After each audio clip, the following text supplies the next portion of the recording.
முயல் வேட்டைக்கு மணியாச்சி ஜமீன்ல இருந்து வந்திருக்காங்க. ம். அவங்க வரும்போது துப்பாக்கிய வச்சு முயல சுட்டுருக்காங்க. ம். ம். அப்படி சுடும்போது என்ன இருக்குன்னு கேட்டீங்கன்னா, ஆ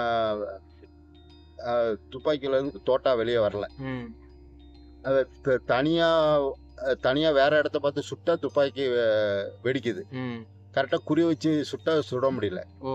அப்ப எதனால இப்படி இருக்கு அப்படின்னு சொல்லி கேட்டோம்னா, அங்க ஒரு சாமியார் இருக்காரு. ம். அவர் அனுமதி இல்லாம இங்க எதுவும் கொல்ல முடியாது. சரி. அப்படின்னு சொன்னோனே அவங்க இங்க வாராங்க. ம். இங்க வந்தோனே, "ஐயா இப்படி ஒரு முயல சுட்டுக்கிடுறோம். ம். வேட்டையாடிக்கிடுவோம்" அப்படின்னு சொல்லியிருக்காரு. ம். ம். சரி ஒண்ணு தானே வேட்டையாடிட்டு போங்க, ஒண்ண வேட்டையாடிட்டு போங்க அப்படின்னு ம். சொல்லிட்டாங்க. ம். அப்படி சொன்ன உடனே அவங்க ஒண்ணு சுட்டுருக்காங்க, வேட்டையாடிட்டாங்க. ம். ம். அப்படி திரும்ப அடுத்து சுட்டுருக்காங்க, வேட்டை ஆகல. ம். வேட்டை ஆகலன்னோனே, இவ்வளவு பெரிய சக்தி உங்களுக்கு இருக்குன்னு அவங்க பெருமைப்பட்டு, ம். நாங்க அ ஒ எங்க உங்களோட நாங்க சம்பந்தம் பண்ணதுக்கு ஆசைப்படுறோம். ம். உங்க வீட்ல இருந்து நாங்க எங்க பொண்ணு எடுக்கணும் ம். அப்படின்னு சொல்லியிருக்காங்க. இவங்க, நீங்க ஜமீனு, ம். நாங்க சாதாரண ஆளுங்க. ம். ம். எங்களுக்கும் உங்களுக்கும் இது ஒத்து போகாது ம். ம். அப்படின்னு சொல்லி ம். அப்படி சொன்னோன்னா, இவங்களுக்கு இவரு சித்தருக்கு ஆம்பளை பையன் தான் 2. சரி. அவங்க அண்ணனுக்கு தான் பெண் பெண் புள்ள 1. ம். ம். அன்னைக்கு அப்ப அந்த பெண் புள்ளைய நாங்க கட்டித்தாங்க அப்படின்னு சொல்லி கேட்டிருக்காங்க. சரி. அப்ப நீங்க இவ்வளோ விருப்பப்படுறதுனால கட்டி தாரோம். ம். அந்த பொண்ணு ஒரு ஆம்பளை பையன் பெத்தெடுத்த உடனே அவளுக்கு காலங்கள் முடிஞ்சிரும். ம். இறந்துருவாங்க. ம். அந்த ஆம்பளை பையனை நீங்க எங்க கிட்ட தந்துரும். ம். நாங்க தான் வளர்ப்பு பார்க்க போறோம். சரி. சம்மதம்னா நீங்க தாலி கட்டிட்டு போங்க ம். அப்படின்னு சொல்லிட்டு. நாங்க உங்ககிட்ட சம்மந்தம் வைக்கிறதே பெருசுன்னு நினைக்கிறோம்.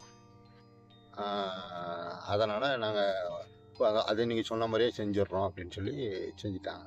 அதே மாதிரி திருமணம் நடந்திருக்கு. திருமணம் முடிஞ்சவொடனே குழந்தை ஒன்று பிறந்திருக்கு. பிறந்த உடனே அவங்க திருப்பி ரிட்டர்ன் தரமாட்டேன் அப்படின்ட்டாங்க. இப்போ குழந்தைய தர முடியாது. ஒரு ஜமீனோட வாரிசு சாதாரண வீட்டில் போய் வளர்றதா அப்படின்ட்டாரு. அப்புறம் இவங்க மாந்திரிய சக்தியில் குழந்தைக்கு கறக்கிற பால் மட்டும் நல்ல பாலாக இருக்குமா. வேற மற்ற பாலெல்லாம் ரத்தமாக அவங்க கண்ணுக்கு தெரியும். இப்படி நிறைய இது பண்ணியிருக்காங்க.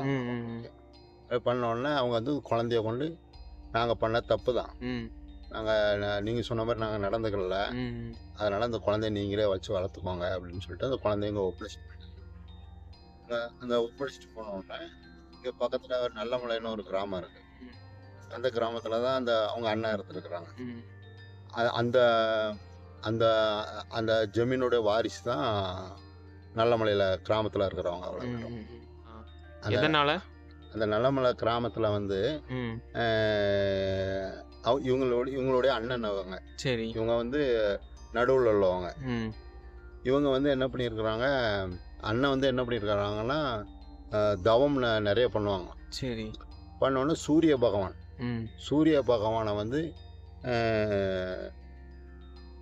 3.25 நாளைக்கு நிப்பாட்டி வச்சுட்டாங்க. சூரியனை ஒதுக்க விடாம. சரி. தன்னோட சக்தியில, தவ வலிமையில நிப்பாட்டி வச்சுட்டாங்க. இதனால சூரிய பகவான் கோபம் அடைஞ்சு, இந்த கிராமத்துல எனக்கு பொங்கல் யாரும் வச்சாங்கன்னா அவங்க இறந்துருவாங்க அப்படின்னு ஒரு சாபம் விட்டுட்டாரு. இன்னைக்கு வரைக்கும் அந்த கிராமத்துல யாரும் பொங்கல் வைக்க மாட்டாங்க. என்ன கிராமம் அது? நல்லமலை. ஆமா.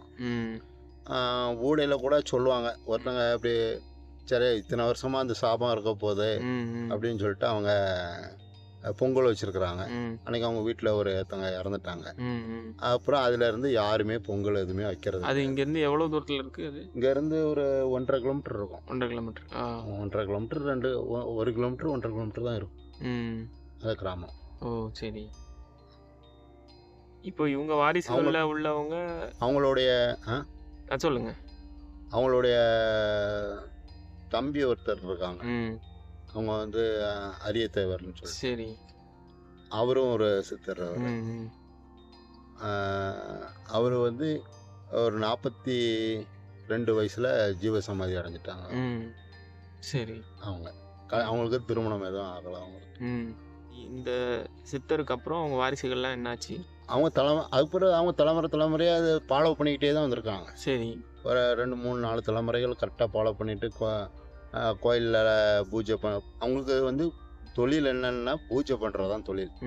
அப்புறம் சாப்பாடு இது பண்ணுறதுக்கு விவசாயம். எங்கள் தாத்தா காலத்து வரைக்கும் அதான் நடந்துகிட்டே இருக்கும்.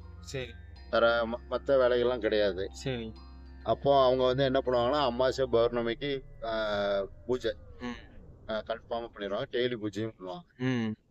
அமாவாசை பௌர்ணமிக்கு வந்து பெரிய பூஜை பண்ணுவாங்க. அப்போ அவங்க சாப்பாடு பொருளாதாரத்தெல்லாம் விவசாயத்து மூலமா பாத்துக்குவாங்க. விவசாய பூஜையில வர்ற மக்களுக்கு என்ன குறை இருக்கும் இவங்க வந்து பால் மட்டும்தான் சாப்பிடுவாங்க. ஓ வேற சாப்பாடு எதுவுமே கிடையாது. கிடையாது. இந்த கோயிலுக்கு பின்னாடி உள்ள கிணறு இருந்திருக்கு. பின்னாடி குளம் எதுவும் இருந்திருக்கா? ஆமா, ஊரணி குளம். ஊரணி குளம். அங்க குளிச்சுட்டு இதுல இருந்து இந்த இடத்துலதான் இருந்தா தியானம் பண்ணுவாங்க.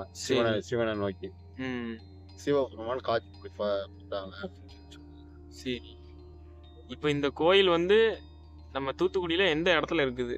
தூத்துக்குடியில இருந்து ஒரு 8-9 கிலோமீட்டர் இருக்கும்.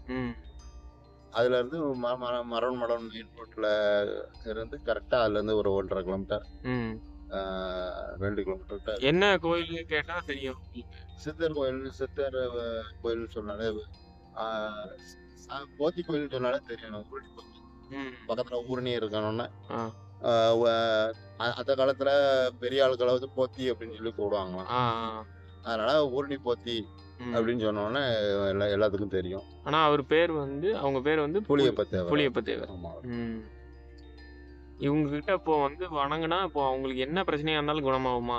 என்ன பிரச்சனையா இருந்தாலும் கன்ஃபார்மா அவங்க நம்பிக்கையோட வந்தாலும் குணமாகும். கடன் பிரச்சனை, என்ன பிரச்சனையா இருந்தாலும், நோய் வாய்ப்படுறது, அதான் சொல்றேன்ல, அவங்களுக்கு உயிர் போற இதா இருந்தா கூட அவங்களுடைய நம்பிக்கையோட வந்து கும்பிட்டா சரியாகி போயிடும். அது போக எங்க பூஜைகள்லாம் பண்ணுவாங்க. பூஜை பண்ணுவாங்கன்னா இப்ப எங்க தாத்தா வரைக்கும் பண்ணியிருக்காங்க.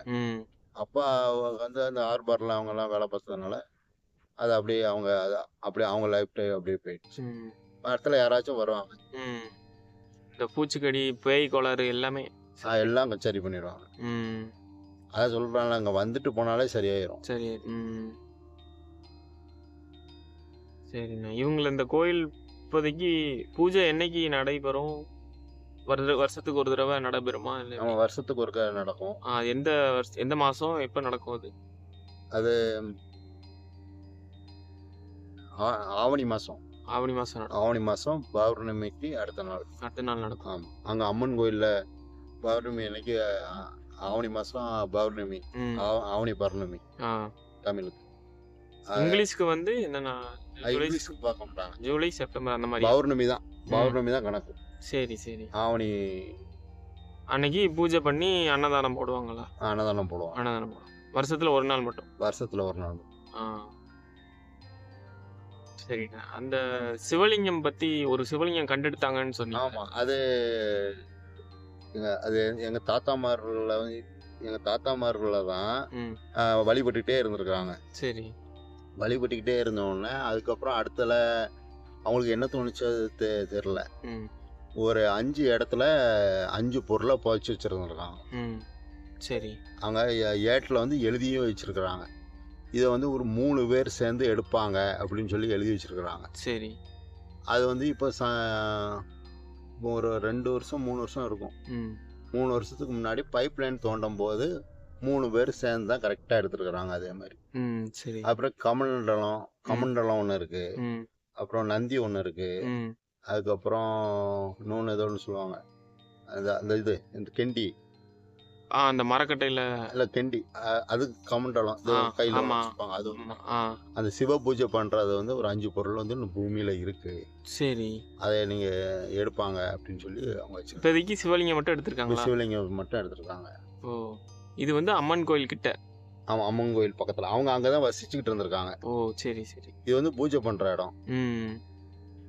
அவங்க வீடு அங்க இருந்திருக்கு. வீடு எல்லாம் அங்கதான். ஓ, சரி. அங்க வீட்லயும் வச்சு பூஜை பண்ணுவாங்க. வீட்லயும் பூஜை பண்ணுவாங்க, இங்கேயும் பூஜை. இப்ப அந்த சிவலிங்கத்தை எடுத்து என்ன பண்ணிருக்காங்க? இப்போ சிவலிங்கத்தை எடுத்து இப்போ இங்கதான் வைக்கணும் அப்படின்னு சொல்லி இங்கதான் பிரதிஷ்டை பண்ணணும் அப்படின்னு சொல்லியிருக்காங்க. சரி, அது பெரியவங்க தான் பண்ணுவாங்க. இப்போதைக்கு அந்த சிவலிங்கத்தை பார்க்கலாமா இன்னொரு நாள்? பார்க்கலாம். சரிண்ணா, ரொம்ப நன்றி. நம்ம சரி. போத்தியோட ஸ்டோரியை நம்ம அடுத்த தலைமுறைக்கு கடத்தணும் அப்படின்னு தான் நம்ம இந்த ஒரு முயற்சியில பண்ணிக்கிட்டு இருக்கோம். ம். ரொம்ப நாளா ரொம்ப காலமா யோசிச்சுட்டே இருந்தது. ஆமா, இவங்க வந்து அது என்ன எதுக்கு நம்ம வெளியே எதுவும் சொல்லலைன்னா, ம். இது வந்து பேரு புகழ்ச்சி எதுக்குமே அவங்களுக்கு வந்து ஆ. பிடிக்காது. ம், ம், தன்னை நம்பி வர்றவங்கள வந்து காப்பாற்றுவாங்க. ம். ஆமா. இப்போ நம்ம வெளியே சொன்னாதான் மக்களுக்கும் தெரியும். ம். ஆமா. அதனால தான் சரி, இப்போ இப்போ என் காலத்துக்கு அப்புறம் இது அப்படியே அழிஞ்சு போயிடும். யாரும் சொல்ல ஆமா, மாட்டாங்க. ஆமா. கதையும் தெரியாது. ம். இப்போ யாரும் இப்போ கதை கேட்குற மாதிரியும் கிடையாது. கிடையாது. ஆமா. இது வந்து உண்மைக்கும் நடந்த விஷயம் அது. ம். இல்ல தூத்துக்குடியில நான் ஒரு சில பேருக்கு சொன்னாலே தெரியுது. போத்தி கோயில், அதான் போத்தி தெரியும். கோயில். ம். அது எல்லாத்துக்கும் நிறைய பேர்த்துக்கு தெரியாதுல்ல. ஆமா. வருங்கால சமுதாயத்துக்கு தெரியும். வருங்கால சமுதாயத்துக்கு தெரியாது. ம். இப்போ உள்ள சின்ன பசங்கள்லாம் யாருக்குமே காதல் சொன்னாலே தெரியாதுல்ல. ம். சரிண்ணா, சரி. அப்ப இன்னொரு காணொளியில நம்ம அந்த சிவலிங்கத்த, மத்த விஷயங்கள்லாம் நம்ம பேசுவோம். ரொம்ப சரி நன்றி. சரி. வரேண்ணா.